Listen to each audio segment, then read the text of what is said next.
What's going on, guys? This is Basilia12 here, coming at you with another video, and this is the third time I'm recording this video.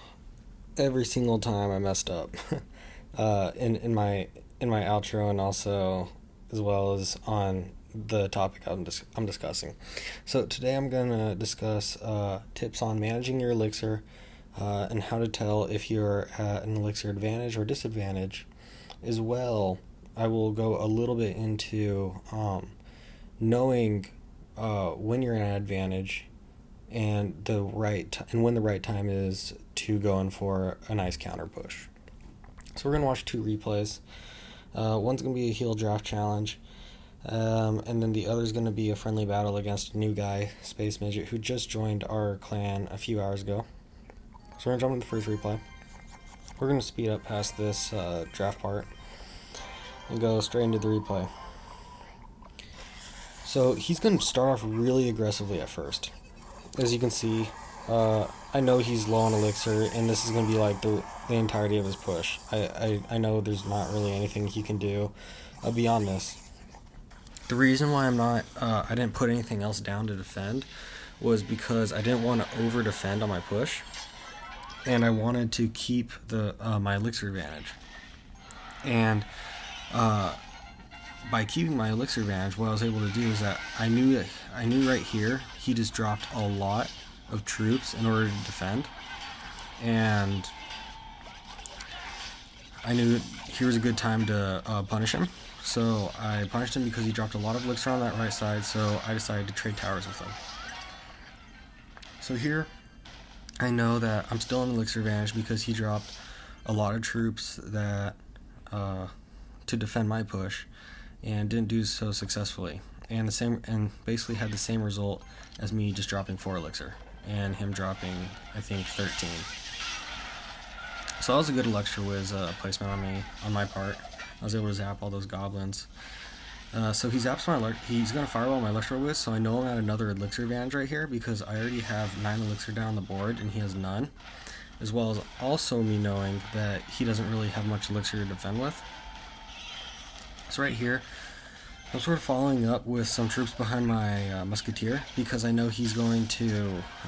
I knew he was going to play something over my musketeer and not just leave that be, because he had a tendency throughout the game, at least at this point, to want to defend every single one of my pushes with whatever he had.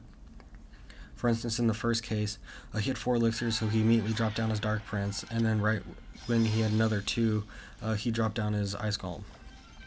So at this point, I sort of had the plan that I wanted to just play the defensive game and just defend for a minute, but that was sort of unrealistic because I wasn't really super comfortable with my timing on my Electro Whiz, and I knew that that Golem Barrel could really destroy me.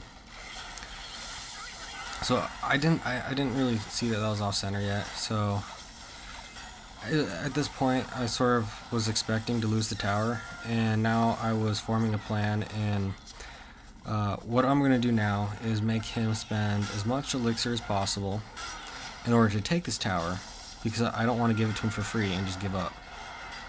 So right here, I'm maintaining my elixir advantage. I'm not defending a lot, but I'm not over defending, but I'm defending just enough so he really has to put in a lot of elixir and drop down a lot of troops in order to take the tower. So this allows me to come with a nice little counter push when he doesn't have any more elixir to defend with.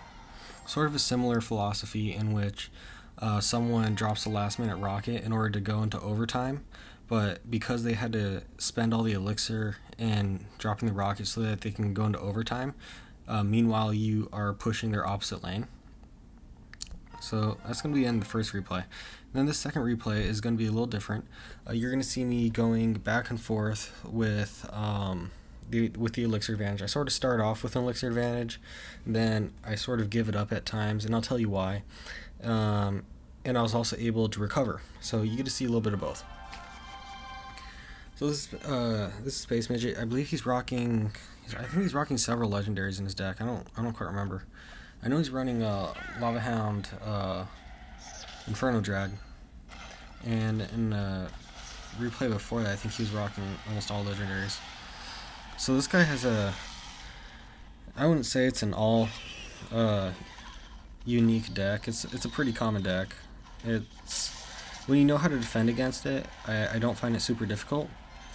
So I drop one Elixir Skellies right there in order to distract his Inferno Dragon. And I know I'm at about a 1 Elixir advantage. We're about tied though. I know I'm at a little bit of an advantage though because I placed my troop first, being my Hog Rider, and there was a bit of a delay in when he dropped his second troop. So I knew about that amount of time, the amount of time that it took for him to drop that troop. That's about how much advantage I had because we spent about the same. So here, I would not say I'm at an advantage because he does have, I would say I'm at a little bit of advantage, but not a lot, as much as you think. The reason I say that is because he already had Elixir on the board. Like he had 7 Elixir in the Hound, and he had 4 Elixir in the Lumberjack, but the Lumberjack was almost dead, so I was sort of counting it as he had about 9 Elixir on the board. So I'm going to Lightning right here. The reason why I give up my Elixir advantage right there was because I knew that was a really strong push, and I knew he had nothing else to follow it up, because when someone's playing a Lava Hound type deck, that's their main win condition. Well, actually their main win condition is their supporting troops behind it. But I know he's not going to put anything, I know he doesn't really have any other tanks. I know that's like his main push. The main push that Lava Hound users rely on is them being able to get to an Elixir advantage, and that the Lava Hound's going really far down. You're not really placing anything to defend it, and they can just sort of do what they be. But as long as you can keep them from putting too much Elixir down, you'll be great. So I'm going to Lightning again right here because I don't want the Executioner getting hits on my tower, because I believe it does 200. I know it does 105 whenever the axe hits your tower, and that's multiplied by 2 because it goes both ways. It goes towards and it goes back. So I'm sort of defending right now. I was hoping to get like a sort of a cheap trade. Bad Valk placement on my part. As you can see, the Executioner was still able to hit my tower, but I'm able to defend fairly well, and that's going to be the end of this replay. This was a good game. With the deck that I'm using right now, that Lightning Hog trifecta, it's pretty common that even though I say it's a good game, it was a good game because that deck sort of plays in that if you can control their cycle, they will not really be able to get to your tower. And that's why even when I'm like trying super hard to get a win with that deck, my towers will not have sustained a lot of damage, but I was still able to take one of their towers. It's a very defensive deck. In my opinion, your main win conditions are, well, technically the win conditions are in that deck Valk, Hog, Lightning. I mostly just use Hog as my win condition and use Lightning as support to take out to help take out Inferno or whatever troops I place down in front, because Zap Bait is super popular and they all run Inferno. So this is going to be the end of the video, and I hope I got the recording right this time. And please let me know down in the comment section below if you like these types of videos, sort of like the strategy type, what goes on in my mind when I'm playing a game.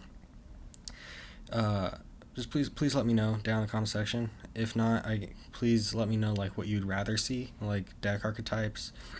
I can do Hog Cycle. I can do Hog Cycle. I want to do Siege, but I do believe I have to spend a little bit of money so I can do Siege. So I'll have to go on my higher account and get some tournament gameplay, or I can do Friendly Battle. Either one works. So this is going to be the end of the video. This is Basili12 signing off, and I hope you guys are having a great day and have a good rest of your day, and I will see you guys in the next video. Bye.